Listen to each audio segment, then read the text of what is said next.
আমি পবিত্র হজ পালন শেষে এসেছি, এসে একটা দিনও আমি লেট করিনি, আপনাদের কাছে ছুটে এসেছি আপনাদের পাশে থাকার জন্য।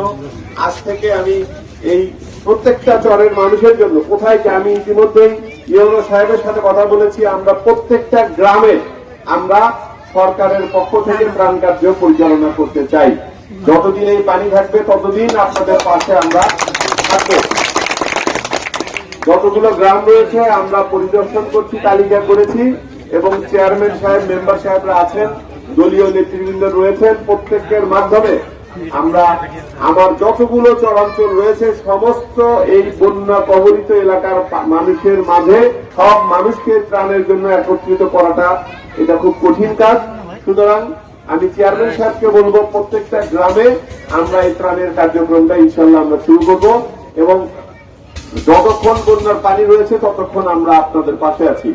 আজকে আপনারা জানেন নির্বাচনের পর থেকে সবচেয়ে বেশি বরাদ্দ এসেছে কিন্তু চরাঞ্চলের মানুষের জন্য। পর্যায়ক্রমে বিভিন্ন যে বাঁধগুলো রয়েছে নদীর হাত থেকে এই অঞ্চলকে স্থায়ীভাবে রক্ষা করার জন্য আমরা চেষ্টা করছি সব কয়টি বাঁধ করার জন্য। আপনারা একটু সময় দিবেন।